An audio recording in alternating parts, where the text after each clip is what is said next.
तो मेरे प्यारे बच्चों, अब मैं जो अब आत्मकथ्य के हम लोग वीडियो बना रहे हैं। 2 पद हमने आपके समक्ष बताए थे। ये ध्यान रखना है कि जयशंकर प्रसाद की रचना है और खड़ी बोली है ना।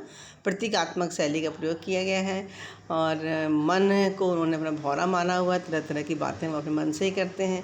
प्रतीकात्मक शैली, किसी को प्रतीक बना के अपने मन की बात कही क्या है आत्मकथा कि उनके जो आत्मकथा लिखने वाले उनके जो साथी हैं वो उनको प्रेरित करते हैं कि आप भी अपनी आत्मकथा लिखो।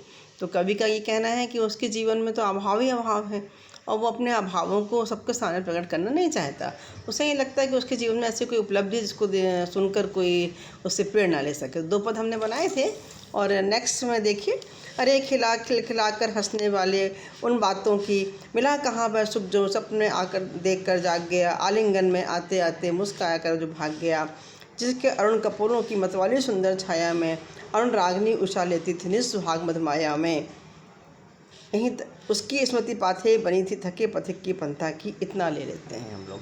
फिर लास्ट का जो है 1 पद और ले लेंगे। तो इस तरह के मानवीय का अलंकार है, इसमें देखिएगा, है ना। अनुप्रास अलंकार, मानवीय का अलंकार, ऐसे इसमें अलंकारों की आप देखेंगे किस तरह के अलंकार इसके अंदर हैं। अरे खिलाकर हंसने वाली उन बातों की, तो मैंने आपको बताया था कि कवि जो है उसके जीवन में दुख है ज़्यादा है, सुख कम है। और वो सुख कौन से हैं? जब वो अपनी प्रेयसी के साथ, प्रियतमा के साथ जो समय उसने बिताया है, उसका बिल्कुल व्यक्तिगत जीवन है, उसको सबके सामने उसको बताना नहीं चाहता है। कवि कहता है कि उसके जीवन में जो सुख देने का जो समय था वो बहुत थोड़ा सा था। उसने बस अनुभव किया, मिला कहाँ वह सुख जिसको उसने सुख समझा था, वो सुख की जो कल्पना थी उसकी अधूरी रह गई, मिल नहीं पाया उसे। आया और विलीन हो गया, मैं स्वप्न देखकर जाग गया। सुख जो उसको मिलने वाला था वो सुख को अपने आलिंगन करता या उसको अपने में आत्मसात करता, उस सुख को अनुभव करता, उसके पहले ही यथार्थ जीवन में सुख उसके जीवन में उतर नहीं पाया, वो अधूरा रह गया, वो सुख उसे मिल ही नहीं पाया। आलिंगन में आते आते मुस्कुराकर भाग गया। कौन भाग गया? सुख भाग गया। जिसकी इसने कल्पना की थी वो सुख उसे यहाँ पर नहीं मिला। सुख उसको छोड़ कर चला गया, जैसे इसको मतलब मुस्कुराकर भाग गया। मुस्कुराकर मतलब सुख की जो मुस्कुराहट थी वो बिखेर दी उसने जीवन में, कि सुख का एहसास कराया और पीछे हट गया, सुख उसके सामने नहीं आ पाया। अब कभी अपने उसको आलिंगन करने की, उसको अपने में समेटने की जो इच्छा रखी था, वो इच्छा उसके पास केवल एक कामना के रूप में, कल्पना के रूप में इच्छा उसके पास बची रह गई। और कवि इसमें अपनी प्रियतमा का चित्रण कर रहे हैं। कपोल माने होता है गाल, अरुण माने होता है लाल, और जिनके अरुण कपोलों की मतवाली सुंदर छाया में। तो अरुण कपोल कौन है? उसकी प्रेयसी के गाल हैं, सुंदर गौरवर्णी है। रक्तिम शब्द भी प्रयोग करते हैं। रक्तिम वर्ण के उसके गाल हैं और वो बहुत सुंदर है।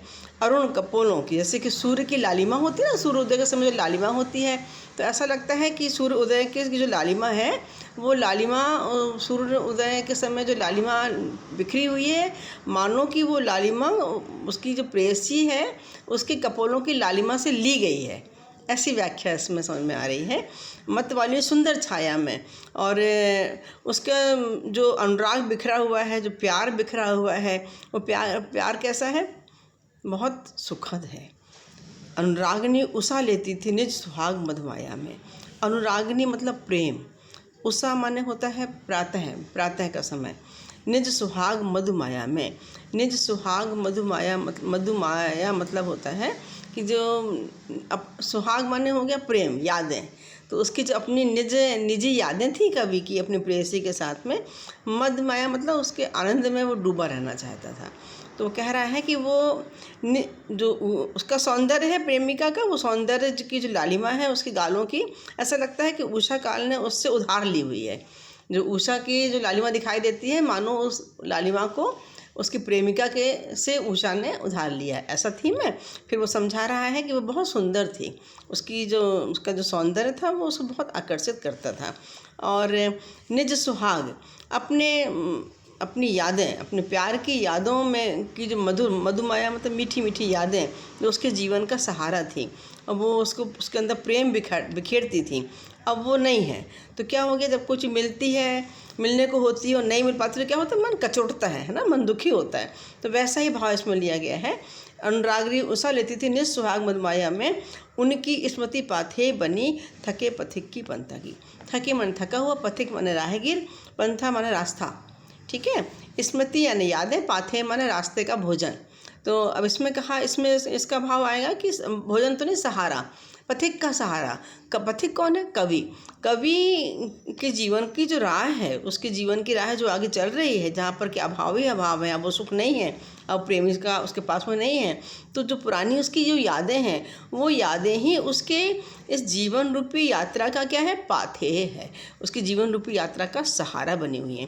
कवि कहता है कि आत्मकथा लिखने वालों से वो पूछता है कि तुम लोग मेरे जीवन से कुछ प्रेरणा नहीं ले सकते, और तुम लोग यदि मुझे आत्मकथा लिखने के लिए प्रेरित करते हो, इसका मतलब यह है कि तुम मेरे अभावों को सबके सामने प्रकट करवाना चाहते हो, और ये तो इस तरह से मैं अपना ही उपहास उड़ाऊँगा, ऐसी इसमें बात रहेगी।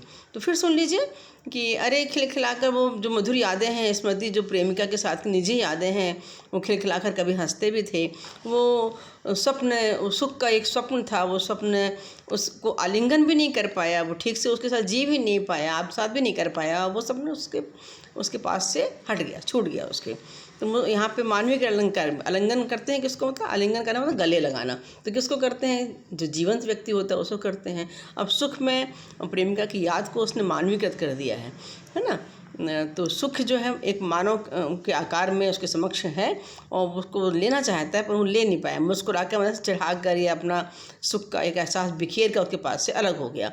फिर वो प्रेमिका की याद कर रहा है कि उसकी प्रेमिका की गाल लाल लाल रंग के थे, मतवाली सुंदर छाया थी, उषा की लालिमा ने उसके सौंदर्य को अपने पास से लिया था, और उसका जो निज यादें हैं वो उसके जीवन में रस भरने वाली हैं। और अब ये सब यादें उसके पास है नहीं, प्रेमिका पास में है नहीं, तो उसके जीवन की जो यात्रा है, उस यात्रा में उसकी यादें ही उसका एक सहारा बनी हुई हैं, और उसके पास और कुछ शेष नहीं है। तो ये यहाँ पे ये पद हुआ, और मानवीय का अलंकार है, और खिलखिला कर बताया मैंने आपको, जहाँ पर डैश लगे हों समासिक शब्द होते हैं, अनुप्रास अलंकार है, खड़ी बोली का सौंदर्य है, प्रतीकात्मक भाषा है ना। प्रतीकात्मक भाषा का ही प्रयोग ज़्यादा हुआ है इन्हीं कविता में। Thank you. पसंद आए तो उसको सब्सक्राइब करें, लाइक करें और शेयर करें। Thank you.